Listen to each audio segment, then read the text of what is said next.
శ్రీమాత్రే నమః. భాస్కరాయ విద్మహే మహాదిత్కరాయ ధీమహి తన్నో ఆదిత్య ప్రచోదయాత్. మూడు సముద్రాల కలయికలో అలాగే జాతికే ఆదర్శమైనటువంటి స్వామి వివేకానందుల వారి మ్యూజియం, అలాగే తమిళ ప్రఖ్యాత కవి అయినటువంటి తిరువల్లువర్ వారి మధ్యలో నుండి ఆ సూర్యోదయాన్ని చూడడము మరి అదృష్టంగానే భావిస్తున్నాను.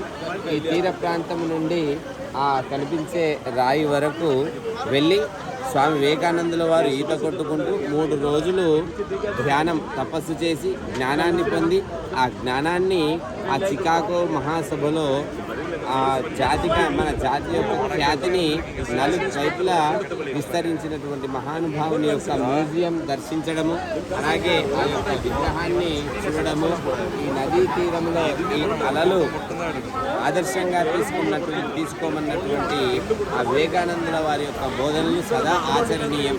మరి ఇటువంటి ప్రఖ్యాత ప్రదేశాన్ని దర్శించడము ఒక పూర్వజన్మ సుకృతంగానే భావించవచ్చు. ప్రతి ఒక్కరు కూడా దర్శించదగ్గటువంటి ప్రదేశము. మరి అక్కడ ఆ ప్రాంతంలో ధ్యానం చేస్తూ ఉంటే నాకు కూడా ఒక రకమైనటువంటి వైబ్రేషన్స్ వచ్చాయి. కాబట్టి ప్రతి ఒక్కరు కూడా తప్పకుండా దర్శించవలసినటువంటి తీరము మరి కన్యాకుమారి క్షేత్రము. మరి ఇటువంటి క్షేత్రాన్ని దర్శించడం విశేషం. శ్రీమాత్రే నమః.